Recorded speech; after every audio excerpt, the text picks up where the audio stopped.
Okay, friends, now I am welcoming you to this section, and in this section we are going to discuss about the factorial program.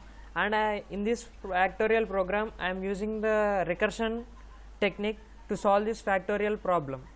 You can take it as a problem, and in this I am going to say this factorial is a problem. In order to solve this I am using a recursion technique. Okay, now in order to do that I am first initializing the header file. In every compiler, first the major part is that we need to declare the header file. Header file is needed for every compiler, and next for my compiler it is needed that using namespace std is important, so that my logic will be working, and compiling gives the compilation time, output size, file name, etc. But if I do not use this namespace std, I am not going to do this logic. Okay, let's come to our logic. I am here now declaring a function which is of containing factorial type, variables of type integer, and next a main function which our logic need to be implemented. And we all know that if there is no main function, our compiler does not work, and shows that the compiler is not having the main function.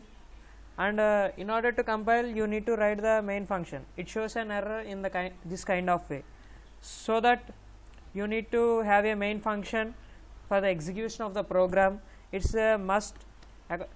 By following this \n, it goes to the next line after taking the values.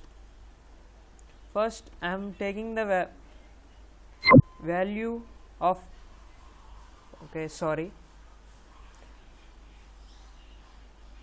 am taking the value of n value, and I am going to read the value of n. And next coming to I am going to call that factorial program. It's not a factorial program, it's just a factorial function. I am going to call this. I am going to assign the value of that factorial to f, so that we can print the f value in order to see the result. So that factorial is, now by printing the f value we will get the factorial program's output, the f value. And next by writing this, our logic of the main function is completed. As I told you before that we are going to call this by using recursion statement. For that I am going to take a sub function and name it as fact, the prototype which we have declared above, and I am passing the n value, and I am receiving the same n value here, and the data type is int. Okay, and I am going to write the logic. If n equal to 1 or n equal to 0, then I am saying the compiler to return the value. That value it must need to be returned is return 1. Why? Because if we have returned the value of 0, while multiplying the number as 5 into 4 into 3 into 2 into 1, we will get the output as 120. But while doing the recursion statement, again after 1 it goes to 0, so that our total problem is going to be collapsed. So that in order to avoid that condition, I am writing here 1, that is need to be returned. And if there is value which is greater than 1, now I am writing the logic. It is the main part of our program. That is, I am going to call it by using recursion, as I said before, fact of n minus 1. Why I am writing here n minus 1 is that till the value is going to be 2, the factorial recursion program is going to be continuously executed. If the n value is equal to 1, the statement of which we have written above is return 1, so that it returns the value of 1. Now our logic of this program is going completed, and now I am going to check is there any mistakes. Once I am going to search,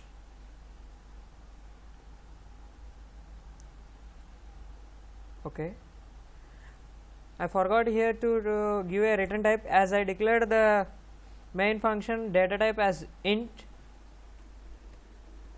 and now I am going to return the value as 0. Okay, now I am going to save this program. Okay, let us check that our problem has been solved or not. Okay, save this as fact. You can give any name as you wish. I am just declaring it as fact, and my output size is displayed here, and the time of the compiler which my program is executing is 3.78 seconds. Okay, and my file is going to be stored in this file name as bytharun.sort.exe. This is just because of that when we are writing the logic, the assembly level language converts our file to the machine dependent file, so that our program will work in the compiler, and the .exe file will not be work in other machines. It just works in our machine only. So as we know that it is a object oriented programming, this logic need to be worked in other systems also. But this OOPS is not an purely, means that C++ is not a purely object oriented program, but Java is going to be a purely object oriented program. Some of the machine independent languages are Smalltalk, Java, etc. But the C and C++ are machine dependent languages. The .exe files which are declared and solved in this system can be worked in this system only. It cannot be worked in the other systems. Okay, now we are going to compile this. Okay, it's shown there, and my compilation time has been changed, it is 3.92 seconds. Okay, now I am going to run this. Now I am going to enter the value of a factorial is 5, and it is showing an error. It need to return the value as 120, but it is showing as 1. Now I am going to check the logic once again.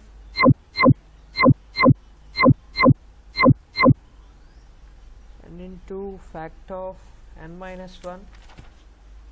So here we are not returning the value, just we have written the logic and left it off, so that now I am going to return the value once again. I am going to save it. Now I am going to compile and run this.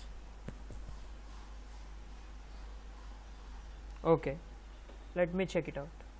So as you have seen here, the factorial of 5 is 120.